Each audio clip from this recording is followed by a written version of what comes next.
Buenas tardes, alumnos.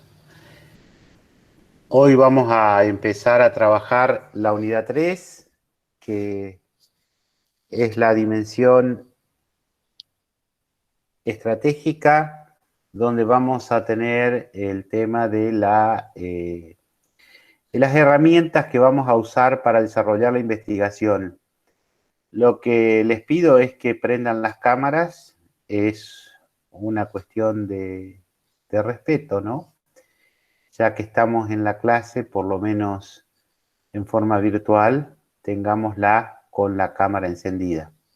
Bien, aquellos que lo puedan hacer, por favor, hacerlo. Cualquier duda, por favor, me van parando y vamos ampliando los conceptos que vamos a desarrollar. Esta es la parte más dificultosa del trabajo de elaboración de un proceso de investigación, porque es cuando vamos definiendo cuáles son las herramientas que vamos a aplicar en el desarrollo del proceso. Así que vamos a presentar un Power que le fui preparando, que tiene que ver con lo que es la dimensión estratégica. Entonces vamos a empezar, en primer lugar, para definir lo que vamos a comprender como estrategia metodológica. El primer punto que nosotros tenemos que ir definiendo es cuál es el universo que vamos a tener en la investigación. ¿Qué vamos a entender por universo? Nosotros definimos en la primera parte del proyecto lo que es la dimensión epistemológica, lo que entendíamos como planteo del problema que vamos a estudiar. Ese problema que vamos a estudiar lo vamos a aplicar en un lugar que va a estar geográfica y temporalmente definido, habíamos dicho. Ahora tenemos que empezar a ver cuáles son los sujetos sobre los cuales vamos a apoyar nuestra investigación. Esto significa todo aquel que cumpla con las condiciones que nosotros proponemos como parte de nuestro objeto de estudio. Por ejemplo, si nosotros tomamos el caso de la reinserción social, que fue uno de los planteos que han hecho, la reinserción social de aquellos encausados o que se encuentran en confinamiento y cómo estos sujetos producen su reinserción social. En consecuencia, vamos a definir como objeto de estudio aquellas personas que hayan estado privados de la libertad y que se encuentran en un proceso de reencauzamiento. Eso significa que para poder ser parte de mi universo tienen que cumplir con esta condición. Es decir, haber sido o ser recluso en proceso de reencauzamiento social. Una vez que tengo definida la unidad de observación, me interesa conocer algunas cosas del sujeto y no todas. Por ejemplo, en este caso, lo que nos interesa es ver cómo ese sujeto se incorporó a las actividades de la sociedad. En consecuencia, la unidad de análisis nuestra va a ser aquello que tenga que ver con los elementos que definen de qué manera se incorporó a la sociedad. Es decir, que una cosa es donde poso mi mirada y otra cosa es lo que pregunto en esa mirada. Entonces, desde ese punto de vista, quedamos en diferenciar lo que es la unidad de observación de la unidad de análisis. Entonces, por un lado tengo que en ese universo voy a tener todas las unidades de observación pero de esas unidades de observación únicamente voy a observar aquello que me interesa. Eso voy a denominar unidad de análisis. Ahora bien, es probable que si ustedes tomen ese universo, tengan una cantidad de unidades de observación muy grande. Es decir, probablemente, supónganse, sean 2.000 personas, sobre las cuales yo voy a plantearme la estrategia de observación. En consecuencia, yo tengo que ver hasta dónde puedo llegar en cuanto a los recursos con que dispongo para llevar adelante la investigación. Entonces tengo la posibilidad de generar un recorte de ese universo. A eso lo llamaremos muestra. La muestra es un recorte del universo. Hay distintas formas de poder calcular la muestra. Una forma de cálculo es el muestreo intencional teórico. Es decir, yo defino cuáles van a ser los sujetos que voy a tomar como referentes para que esa muestra sea significativa delante del universo. Y va a ser teórica porque yo voy a definir qué elementos son los que yo considero necesarios que estén presentes. En esa muestra intencional teórica va a intervenir la definición de las preguntas orientadoras de la investigación que me van a permitir ayudar con este recorte. Esa muestra intencional teórica se va a basar en aquellos elementos de los antecedentes que van a poder ser, digamos, una similitud con nuestro trabajo de investigación. En consecuencia, ese marco conceptual que fui construyendo me va a posibilitar a mí hacer que la muestra sea significativa. Es intencional teórica porque yo hago el recorte en base a los antecedentes y el marco conceptual que elaboré, teniendo en cuenta las preguntas orientadoras de la investigación. ¿Queda claro ahí? Bien. Una vez que yo tengo esa muestra, luego en la etapa del trabajo de campo voy a poder verificar que la muestra sea significativa o no. ¿Por qué? Porque es muy probable que si mi muestra tenga algo que se llama saturación de la muestra, que es cuando todos contestan de la misma manera, tendré que ampliar ese muestreo intencional teórico agregando nuevos casos que me evite la saturación de la muestra. ¿Se entiende hasta ahí? Vamos al segundo método. El segundo método se denomina muestreo estadístico. Es cuando yo calculo estadísticamente cuál es el valor que tendría que tener la muestra para poder ser significativa del universo. Esto se calcula en función de un porcentaje que se hace a partir de los cálculos estadísticos de cuánto tiene que tener la muestra para que sea significativa delante del número de casos del universo. ¿Se entiende? Es decir, que aplico una fórmula estadística que lo van a ver en la práctica, que tiene que ver con la cantidad necesaria para que sea significativa la muestra. Estos dos son los elementos más fuertes para poder calcular la muestra, tanto el muestreo intencional teórico como el muestreo estadístico.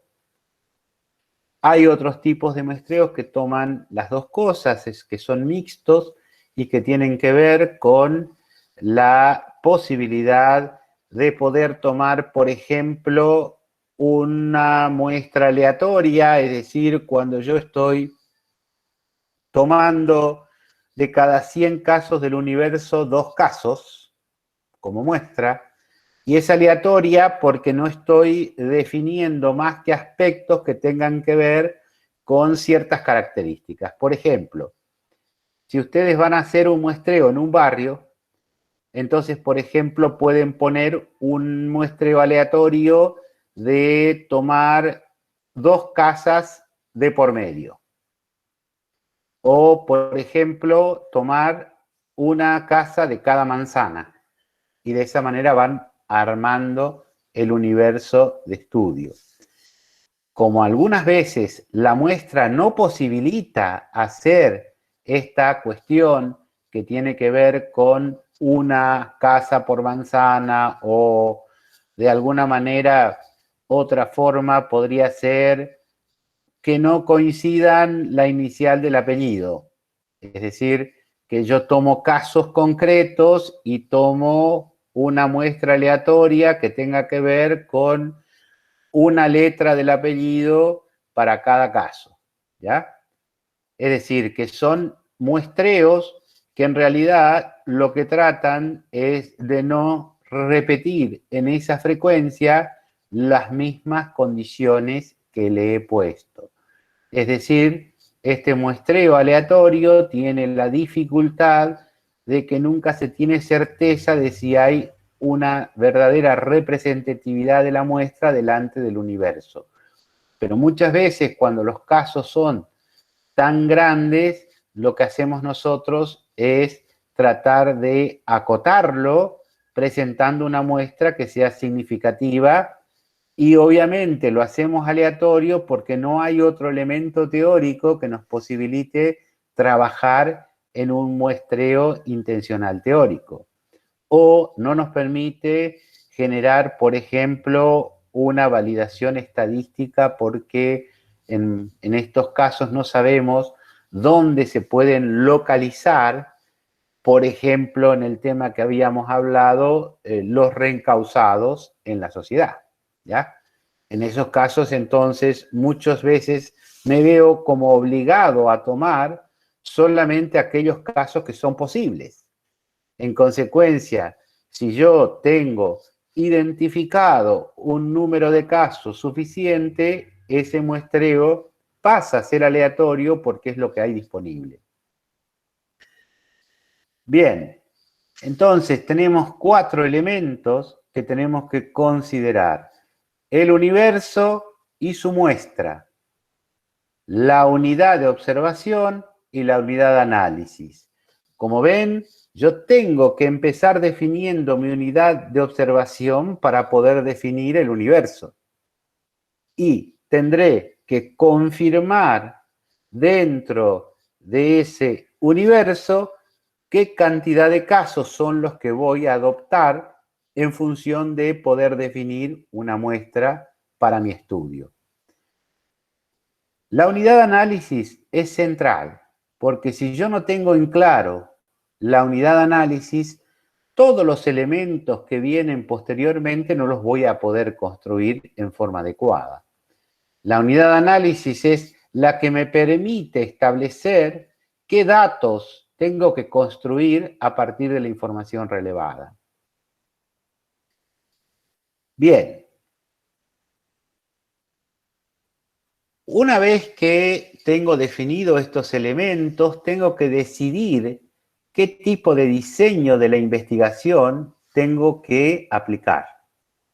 El diseño metodológico es la estrategia que voy a utilizar para cumplir con los objetivos que nos hemos planteado en la dimensión epistémica. Y otra de las decisiones que tengo que tomar, que son dentro de este conjunto de decisiones, procedimientos y técnicas que cumplen funciones particulares, tengo 3 alternativas de diseño. El experimental, el cuasi experimental o el no experimental. Las investigaciones experimentales son cuando el investigador tiene el control de la variable independiente o variable estímulo. Esto es que yo tengo que empezar a ver cuáles son los elementos que se modifican entre cada sujeto, cada unidad de observación que yo he aplicado y que integra mi muestra, aplicando la unidad de análisis definida. Es decir, que ese sujeto dentro de esa unidad de análisis tiene elementos que varían. A eso vamos a llamar variable independiente. Es decir, aquella que ya no depende de las respuestas de los sujetos, sino que se comporta en forma autónoma en la investigación.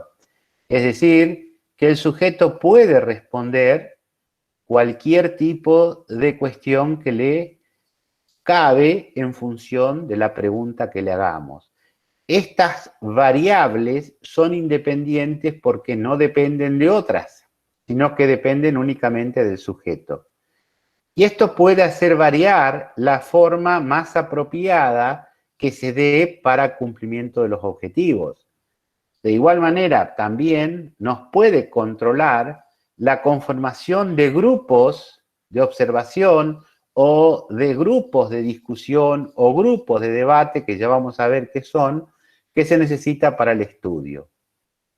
El segundo tipo de investigación, que son las cuasi experimentales, donde no se puede utilizar al azar la formación de los grupos que nosotros estamos trabajando. Por ejemplo, diferentes muestras que vos podés plantearte a nivel del universo.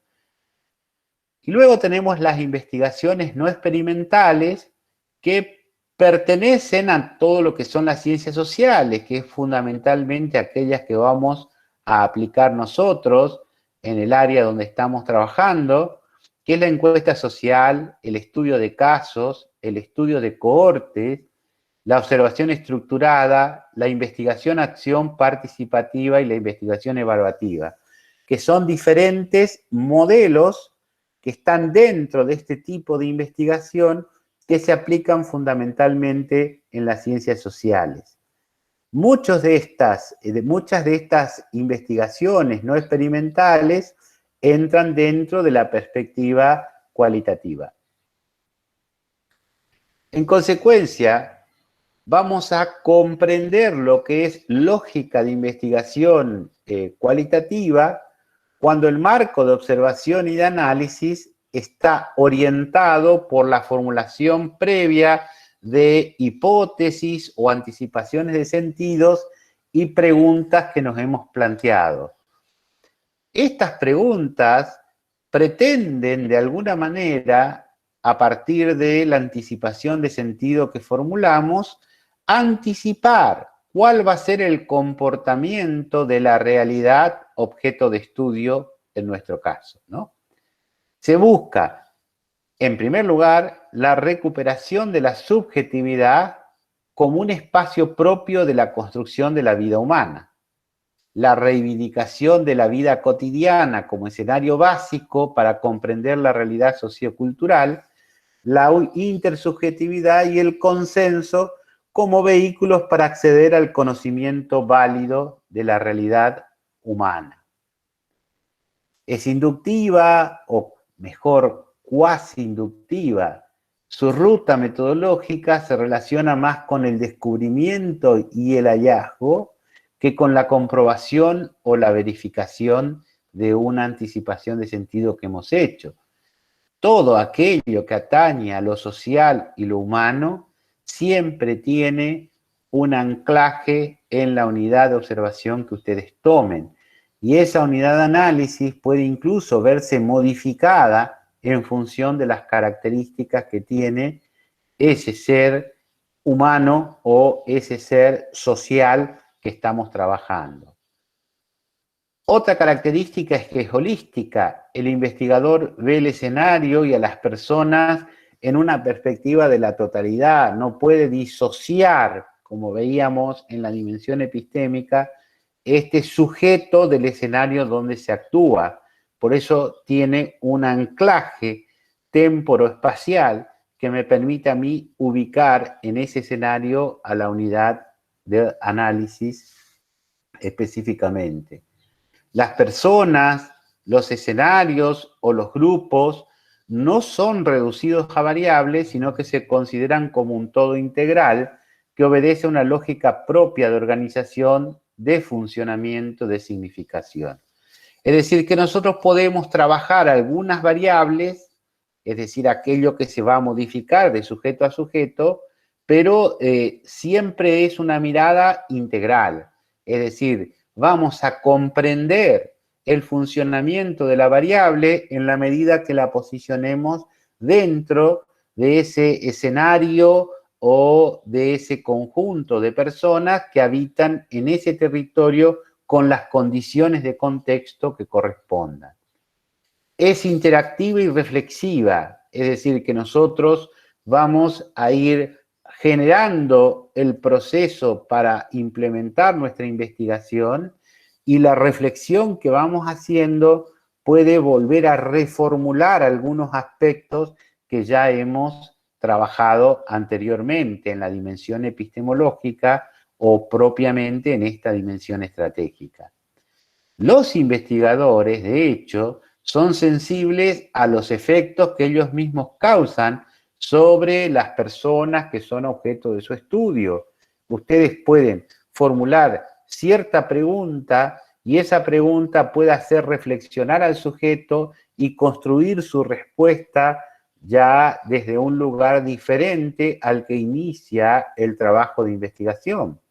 Es decir, que su propia participación en el proceso de investigación puede ir construyendo una respuesta que sea diferente o más integral.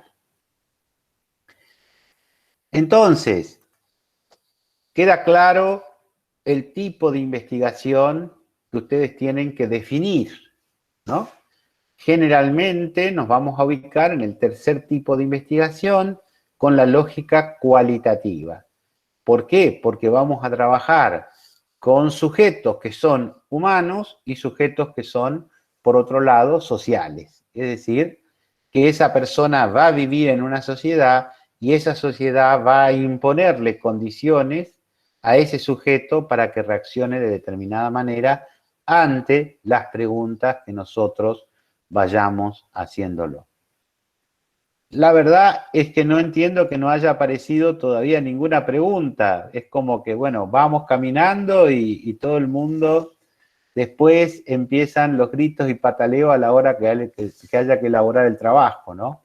Así que les pido que si no entienden algo, lo volvemos a tratar de explicar con otros ejemplos o lo que sea. Pero paren, dejen de estar escuchando la clase por el video que le colgamos y no participar en clase, no aprovechar esta oportunidad que se les da, ¿no? Para aclarar las cosas. Bien, los instrumentos que vamos a utilizar en la recolección de la información que vamos a relevar, vamos a distinguirlos en estos cuadros, ¿no? En este cuadro que les presento en la diapositiva, que tiene que ver con el tipo de actos que se van a dar en determinados ambientes. En los ambientes que se dan en forma informal, donde hay un clima desestructurante, sobre todo, lo que se trata de hacer es tres tipos de actos que pueden darse. En primer lugar, lo que se llama la observación participante. Estos actos son no verbales, pero tienen la característica de que el entrevistador participa del intercambio que se da con los actores. Es decir, que éste puede participar de la vida cotidiana del sujeto, puede acompañarlo para ver sus experiencias. Esta observación participante tiene como un guión que uno tiene que seguir. Es decir, ese guión me va a decir qué cosas debo generar en la observación y si no se produce, al ser participante, yo puedo inducir a que se produzca la respuesta esperada. En consecuencia, por eso estamos definiendo que esa observación va a ser participante del investigador. Es decir, que el sujeto que hace la investigación participa de la observación junto con la unidad de observación. La otra son verbales, es decir, cuando yo inicio conversaciones con informantes claves. Ahí yo sigo un guión que me he preparado con diferentes cuestiones que voy a plantear en la reunión con mi unidad de observación y le voy a desarrollar lo que entiendo como unidad de análisis, es decir, un conjunto de preguntas que a partir de la respuesta que el informante me va a dar, me va a esclarecer lo que estoy buscando en la construcción de información para luego transformarla en datos. Estos informantes claves los elijo en función del conocimiento que tengan sobre la unidad de análisis que estoy estudiando. Y por último, puedo utilizar cuestiones escritas como cartas, artículos, biografías y toda otra información documental y estadística previa a la investigación. Es decir, que en este caso lo que yo voy a trabajar es en una revisión documental sobre lo que exista sobre la unidad de análisis elegida. Segundo tipo de ambiente que puedo encontrar son los ambientes formales, pero que no están estructurados. Por ejemplo, un ambiente formal no estructurado puede ser el centro de detención, pero dentro de un lugar que sea distendido, que yo no tenga ningún tipo de dificultades para poder operar con la realidad, donde yo no me siento de alguna manera formalmente obligado a hacer determinadas cosas. Es decir, que no tengo conductas pautadas ordenadas desde el que domina la situación. Para esto puedo trabajar en una observación sistemática donde yo puedo observar comportamientos, puedo observar de alguna forma conductas que el sujeto realiza en este ambiente no estructurado, ¿no? La segunda forma es cuando yo me planteo una entrevista abierta, es decir, donde yo no hago preguntas más que las disparadoras de lo que se va a hablar con la unidad de observación. Es decir, siempre estas preguntas disparadoras van a tener que ver con la unidad de análisis que me he planteado. Pero puede dar lugar a que el sujeto se explaya sobre ciertas cuestiones que no tienen que ver con la unidad de análisis planteada. En consecuencia, yo tendré que recoger toda la información y después tratar de evaluar si hay lo que se llama algunas categorías emergentes, que son aquellas cuestiones que no estaban contempladas dentro de mi propuesta de diseño de la investigación y paso a incorporarlas de esta manera. Y por último son los cuestionarios abiertos, que es cuando yo aplico un cuestionario donde hay preguntas que pueden ser respondidas de cualquier forma. A estas preguntas que llamamos abiertas le dan al cuestionario una entidad de ser abierto. Luego tenemos los ambientes formales estructurados. Es cuando yo defino cómo tiene que darse la condición en la que se produce el proceso de indagación, donde se produce el trabajo de campo, donde yo puedo diseñar determinadas técnicas para poder obligar al sujeto a que realice ciertas actividades y observar su respuesta ante estas actividades. A esto lo llamo técnicas experimentales. Es decir, lo pongo en determinada situación que yo controlo, que yo armo como investigador y el sujeto tiene que ir moviéndose en ese escenario. En lo verbal, cuando yo me acerco al sujeto y hago una entrevista estructurada donde pongo un conjunto de preguntas y las respuestas tienen que estar sobre estas preguntas que yo realizo. estas entrevistas estructuradas lo que hacen es obligar al sujeto a responderme lo que le estoy preguntando. Y si el investigador ve que la respuesta no es la adecuada a lo que yo estoy solicitando, la reformula, la repregunta, de tal manera de que se tenga la respuesta esperada. Otro elemento que pueden considerar son los cuestionarios formales estructurados, que son cuestionarios cerrados, donde generalmente estos cuestionarios se responden sobre una base de múltiple choice, dando diferentes opciones a la pregunta, o se responde por un sí, no o no contesta, o no sabe, no contesta. Es decir, no son respuestas abiertas, sino que son respuestas cerradas que se contestan con un sí, un no, no sabe, no contesta, o una respuesta de elección de una posibilidad a través de un múltiple choice. Entonces, queda claro el tipo de instrumentos que ustedes pueden ir generando y en qué contexto se da cada uno. Vamos a ir ahora. Hola, Profe, ¿sí? yo le quería consultar la diferencia entre la observación participativa y la sistemática.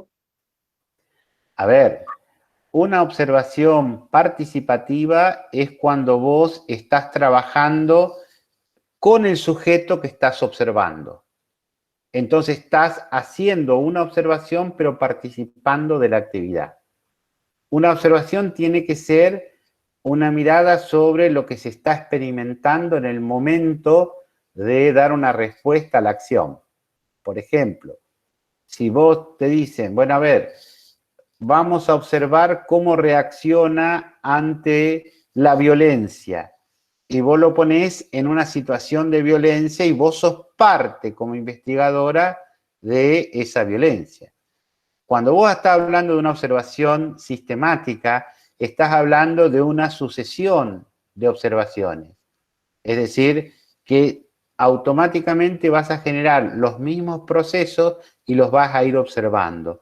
Ambas son participantes. Vos como investigador participás del evento. ¿Queda claro? Sí, profe, muchas gracias. Bien, vamos a empezar a ver los cuestionarios entonces.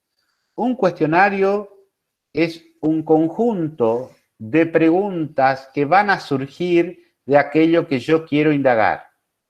Es decir, que voy a generar un conjunto de preguntas que van a tener que ver con las preguntas orientadoras de la investigación. Como ven, estoy haciendo mucha referencia a lo que son las preguntas orientadoras para que ustedes vean la importancia que tiene en el diseño de la propuesta. Es decir, que yo no puedo hablar de la construcción de un cuestionario, de un guión de entrevista, de una guía de observación, si no tengo en claro qué es lo que estoy buscando. Y las preguntas orientadoras tienen como objeto justamente orientarnos hacia la definición, pero a la vez a la posibilidad de poder hacer una recolección de información en el trabajo de campo que sea pertinente al proceso de investigación que estoy generando. Estos cuestionarios, uno tiene que tener ciertas precauciones de ver cuál es el tiempo estimado para su aplicación. Si el cuestionario es muy extenso, es probable que cansemos a nuestra unidad de observación y no nos conteste todas las preguntas. En segundo lugar, las preguntas tienen que ser claras en su formulación y tratar de ver si se entiende el sentido que le estamos dando a esa pregunta. En consecuencia, hacemos en todos los casos de estos instrumentos una prueba de validación tomando 5 a 10 casos que nos permitan a nosotros establecer si el instrumento antes de su aplicación lo tengo que hacer, si el instrumento es adecuado o no para ser aplicado a la muestra que he seleccionado. Y esta prueba, yo diría que es una herramienta de precaución de no generar un proceso en el trabajo de campo sin antes haber validado los instrumentos. ¿Qué debo verificar con este instrumento? Que el tiempo que yo he previsto es el adecuado, que la cantidad de preguntas es adecuada y que las preguntas se formularon de la manera más entendible para aquel que va a ser observado. ¿Se entiende? 3 cuestiones básicas, pero que permiten ahorrar un gran esfuerzo a la hora de entender la aplicación del trabajo de campo en el diseño del proyecto de investigación. Estos cuestionarios pueden ser abiertos o cerrados.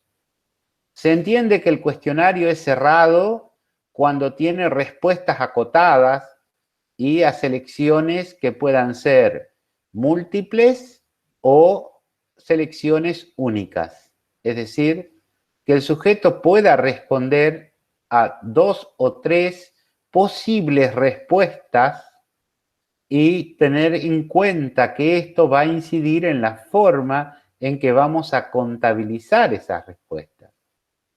O hacer una respuesta única en la respuesta de la pregunta que posibilite un conteo estadístico más directo, donde no haya posibilidades de tener que hacerlo multivariable, es decir, que tenga más de una respuesta por pregunta. La otra opción es un cuestionario de respuestas abiertas o respuestas libres, donde no hay un formato predeterminado, sino que el sujeto responde lo que le parece. El sujeto construye su respuesta de acuerdo a lo que dice la pregunta, de acuerdo a lo que le interpreta. Muchas veces tiene una desventaja muy fuerte, que es que no hay ningún control de la respuesta. Es decir, que puede responder lo que quiera. En consecuencia, muchas veces hay que repetir el cuestionario si vemos que hay un error sistemático en la formulación de esta respuesta. Una vez que ustedes definen ese cuestionario de respuestas abiertas, nuevamente deben hacer la prueba para validar si el instrumento es adecuado. ¿Ya? Bien. Otra forma de realizar el trabajo de campo, otro instrumento posible de aplicar, depende de la cantidad de casos que ustedes tengan en la muestra. Es decir, que si yo tengo probablemente 500 casos que relevar y tengo un equipo de 5 personas, a cada uno le va a tocar 100 casos. Entonces conviene aplicar un cuestionario cerrado por la cantidad de casos y la poca gente que hay para trabajarlo. Ahora bien, cuando yo tengo un equipo lo suficientemente consolidado para poder llegar, utilizo lo que se llama las entrevistas. Hay entrevistas que son simples y hay entrevistas que son en profundidad.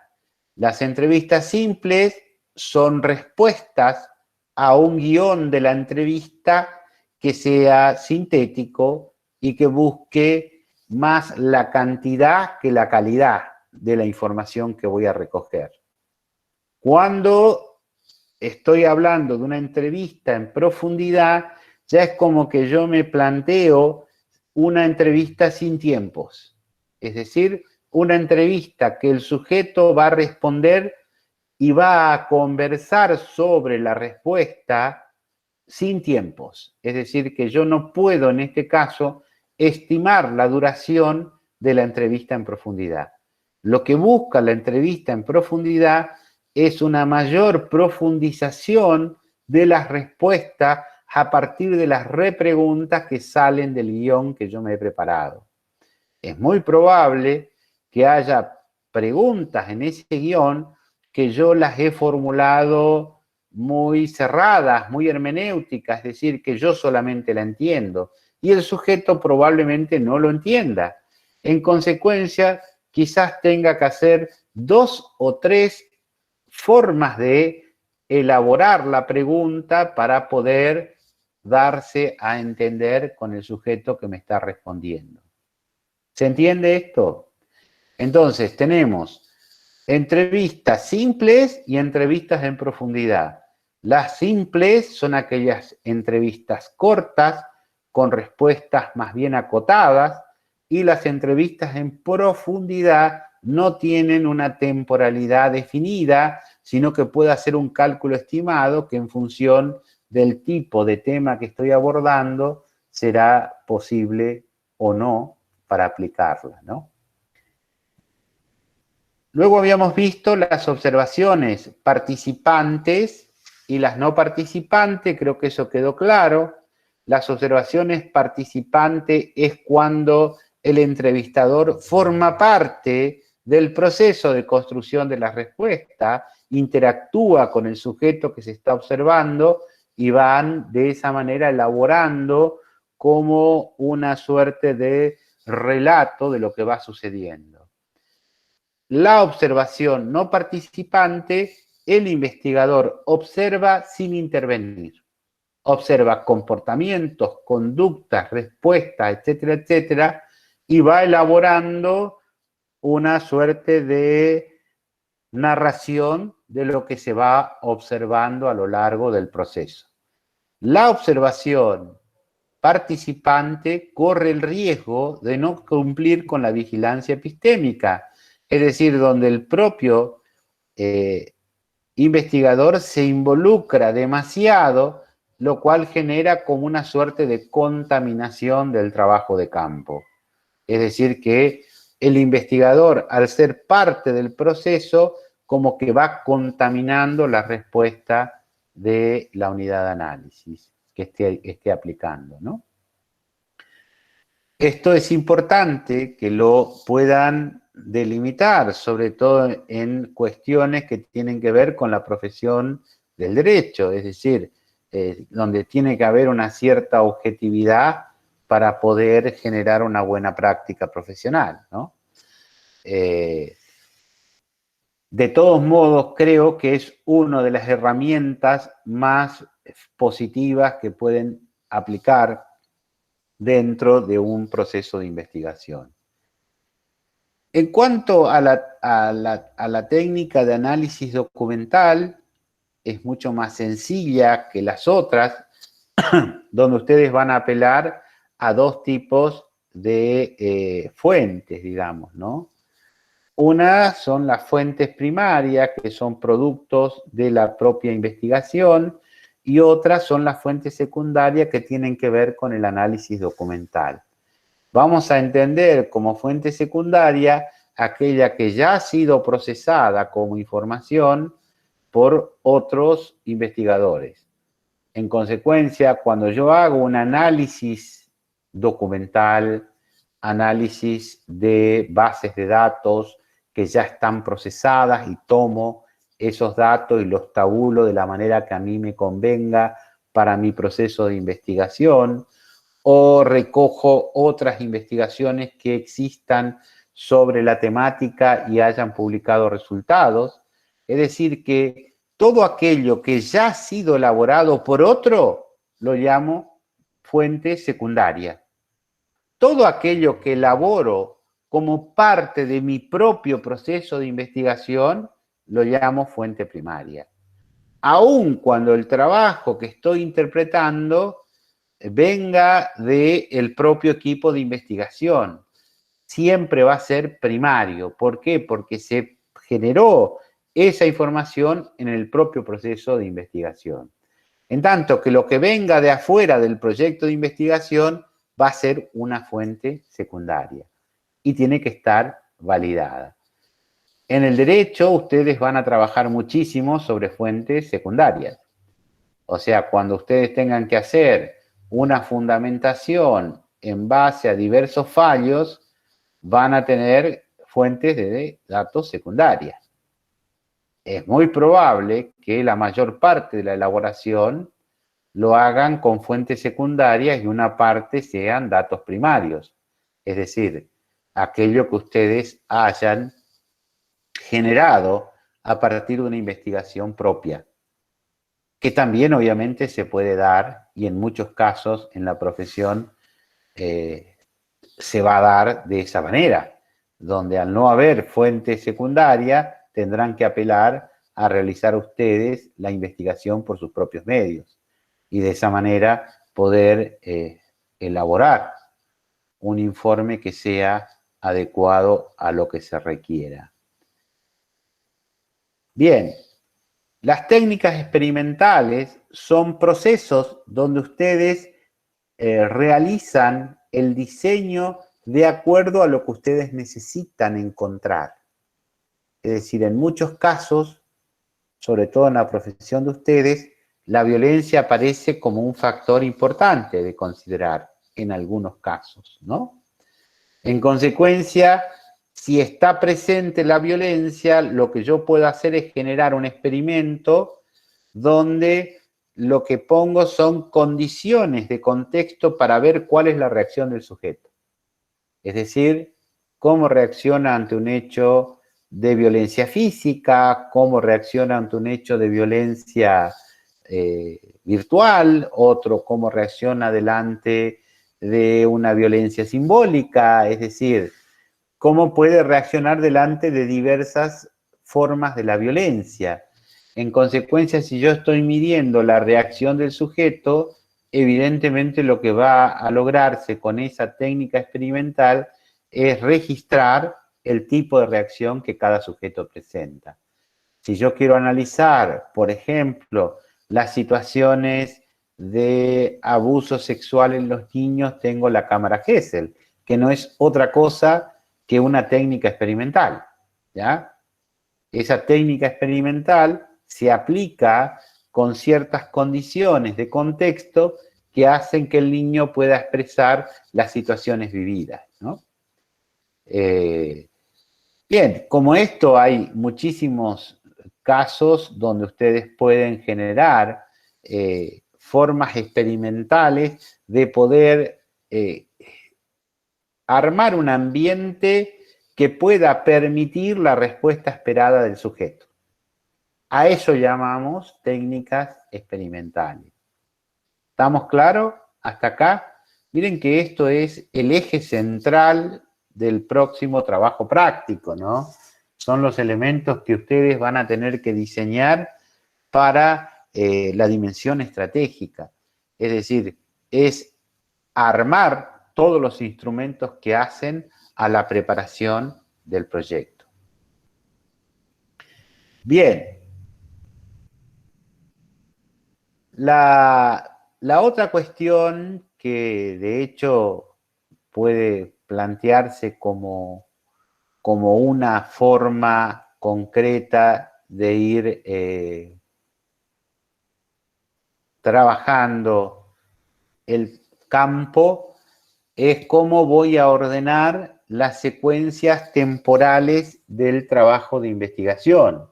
Es decir, cuáles son los tiempos que me estoy dando. Esto puedo hacerlo a través de un diagrama de Gantt, que es un cuadro de doble entrada, donde pueden poner las actividades que se plantean en la columna de la izquierda y definir en las columnas hacia la derecha la temporalidad que ustedes quieran marcar. Semanas, meses. Generalmente tiene que cubrir todo el proceso de la investigación a lo largo del tiempo. Es decir, que tienen que ir trabajando lo que se denomina un plan de implementación del proyecto de investigación o un plan de trabajo, en otras palabras.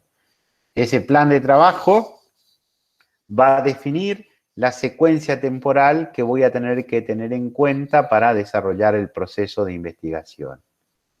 Lo segundo que voy a tener que hacer es estimar los costos que tiene cada etapa de la investigación. y de esa manera integrarlos en el presupuesto de la investigación. Y por último, describir cuál es el equipo de trabajo con que se cuenta para desarrollar la investigación. Esto significa qué tipo de investigadores me acompañan y qué tipo de ayudantes voy a tener. En un equipo puede haber investigadores que tengan una cierta trayectoria, o sea, que están formados para la investigación, con lo cual el desarrollo de sus actividades va a ser mucho más sencilla de implementar. Pero pueden tener en su equipo un conjunto de ayudantes de investigación que están en proceso de formación. En consecuencia, una de las actividades que yo tengo que plantear es la formación de ese grupo de personas para incorporarlos en forma efectiva al proceso de investigación. Bien.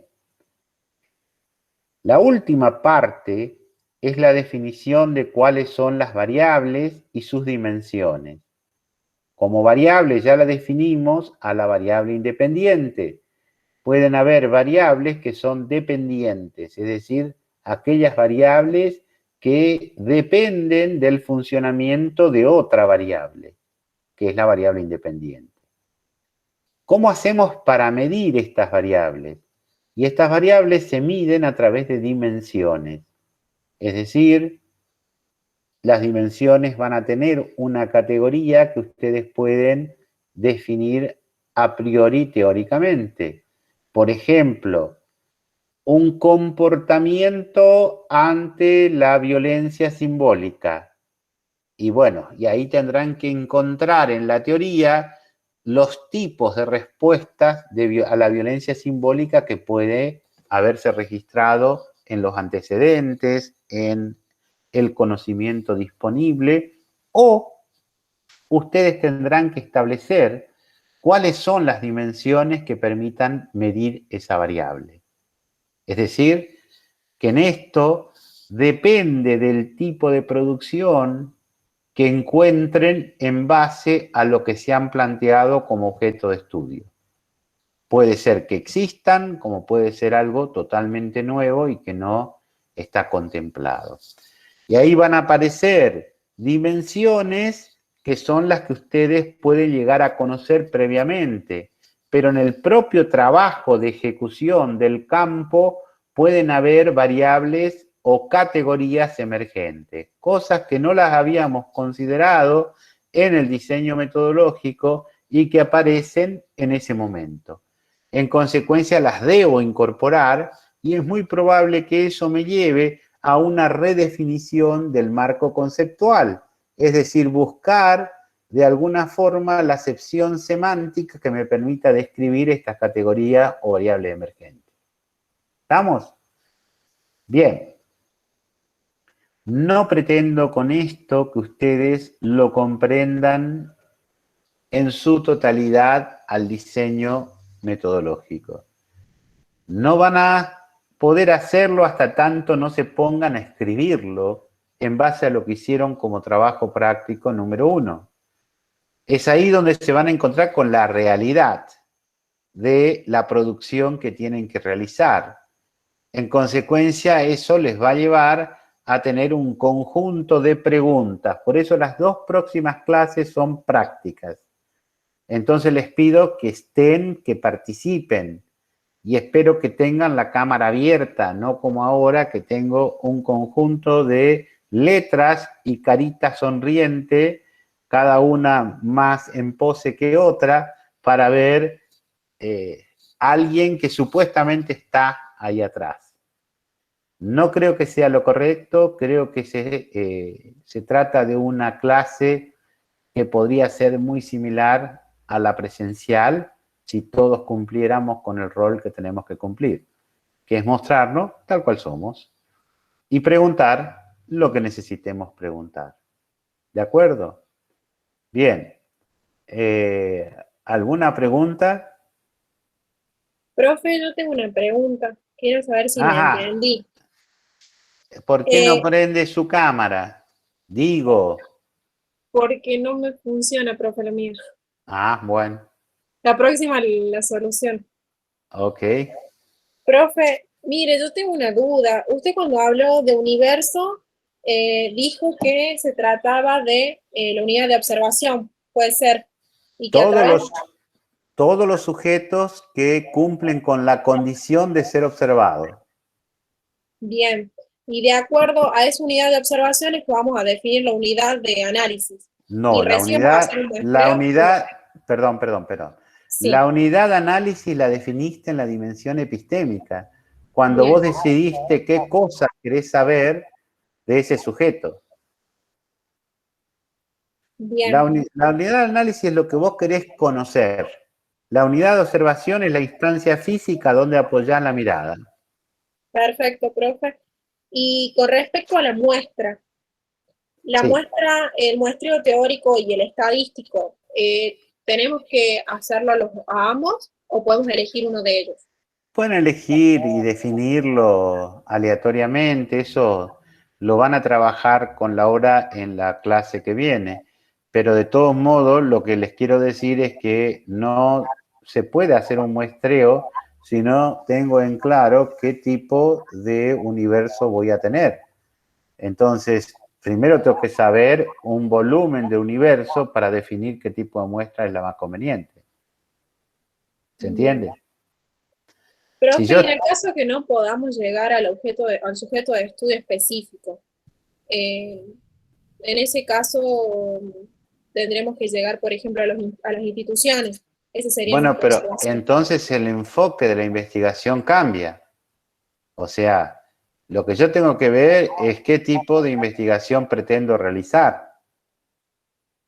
En base a esa investigación que pretendo realizar, puedo trabajar una investigación exploratoria o una descriptiva documental.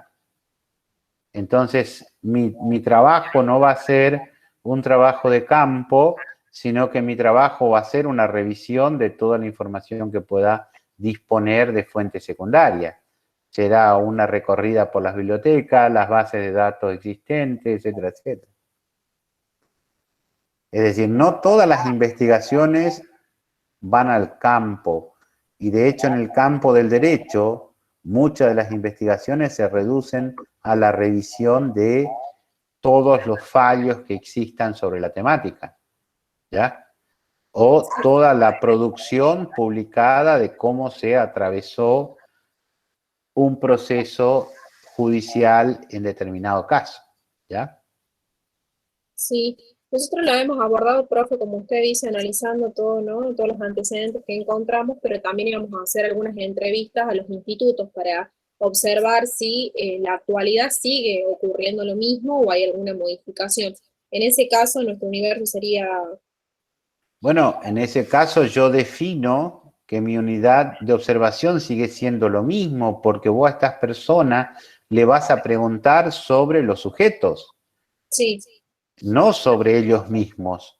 Ellos no te van a hablar a vos de cuestiones que le hacen a su trayectoria de vida, sino que van a hablar de otros, que son tus sujetos de observación, ¿ya? sí. Perfecto, profe. Y obviamente a ellos le vas a preguntar lo que necesitas saber del sujeto que estás observando, ¿ya? Acá, digamos, hay una distinción. A quien vos le vayas a preguntar no forma parte de tu universo, sino que habla de tu universo de estudio. ¿Se entiende? Sí, profe, me quedó mucho más claro. Muchas gracias. No, por favor. ¿Alguna otra pregunta más? Después no les voy a contestar ningún mail, porque son muy necios. En las clases no preguntan nada y después me bombardean con el proyecto del proyecto del proyecto. ¿De acuerdo? Entonces, recuerden, las dos clases que vienen son centrales para poder elaborar esta dimensión, donde van a trabajar casos prácticos, donde van a ver ejemplos con Laura de todo lo que se puede trabajar en esta dimensión. Muy bien, si no encuentro más preguntas, que me quieran hacer. Vamos a llegar hasta acá con la clase de hoy. Y bueno, mi planteo es que la próxima clase sean más participativos, que de alguna manera estén más presentes y no tan ausentes como sucede en esta clase, ¿no? Donde lo aprendo para que aparezca mi nombre, después me voy a pasear, tomo 2 cervezas y me vuelvo para seguir con mis actividades. Me parece que eso no está muy bien que digamos, y bueno, es una oportunidad que se pierden de poder interactuar y sacarse las dudas que tengan. Muchísimas gracias y bueno, nos veremos en la próxima. ¿Estamos? Estamos, muchas gracias, ingeniera. Muchas gracias, profe, que esté muy bien. Muy bien, hasta luego.